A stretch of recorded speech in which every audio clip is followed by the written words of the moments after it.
Welcome back to the divine mercy table talks. ദൈവകരുണയുടെ ചിത്രത്തിൻ്റെ വിശേഷങ്ങളാണ് ദിവസങ്ങളിൽ നിങ്ങളുമായിട്ട് ഞാൻ പങ്കുവയ്ക്കുന്നത്. വിശുദ്ധ ഹോസേനായുടെ ഡയറിയിൽ കർത്താവ് പറയുകയാണ്, കരുണയുടെ ഛായാചിത്രം വണങ്ങുന്ന ഒരാത്മാവ് ഒരിക്കലും നശിച്ചു പോവുകയില്ലെന്ന് ഞാൻ വാഗ്ദാനം ചെയ്യുന്നു.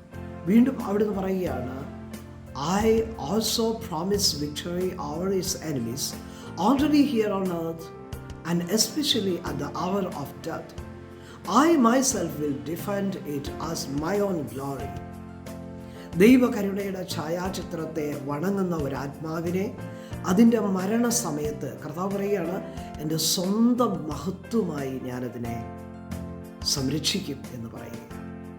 പ്രിയപ്പെട്ടവരെ, മരണസമയം എന്ന് പറയുന്നത് നമ്മുടെ ജീവിതത്തിൽ വന്നുപോയ മുഴുവൻ പാപങ്ങളെയും നമ്മുടെ മുമ്പിലേക്ക് കൊണ്ടുവന്നുകൊണ്ട് പിശാച് നമ്മുടെ ആത്മാവിൻ്റെ പേര് അവകാശം പറയുന്ന സമയമാണ് നമ്മുടെ മരണസമയം എന്ന് പറയുന്നത്. നമ്മുടെ ജീവിതത്തിൽ നാം ചെയ്തു പോയിട്ടുള്ള പാപങ്ങളുടെ ഗൗരവം ദൈവം കാണുന്നത് പോലെ ഓരോ പാപത്തിൻ്റെയും ഗൗരവം നമ്മൾ മനസ്സിലാക്കുമ്പോൾ ഭയത്തിനും നിരാശയ്ക്കും കുറ്റബോധത്തിനും അടിമപ്പെട്ടു പോകാനുള്ള പ്രലോഭനം മരണമണിക്കൂറിൽ പിശാച് മനുഷ്യന് നൽകും.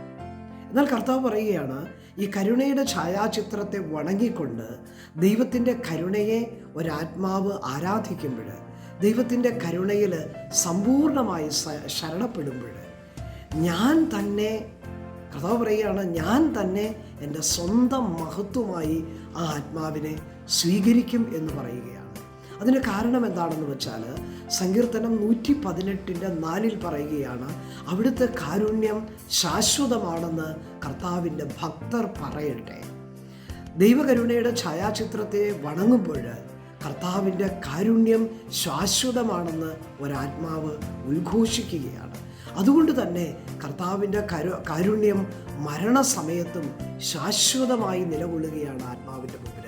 അതിൻ്റെ പാപങ്ങൾ പോലും കണക്കിലെടുക്കാതെ കർത്താവിൻ്റെ കാരുണ്യം ആ ആത്മാവിന് ഒരു സംരക്ഷണ കവചമായി മാറുമെന്നാണ് കർത്താവ് പറഞ്ഞിരിക്കുന്നത്. അപ്പോൾ മറന്നു പോകരുത്, ദൈവത്തിൻ്റെ കരുണയിൽ ആശ്രയിക്കണം. ഓക്കെ അല്ലേ?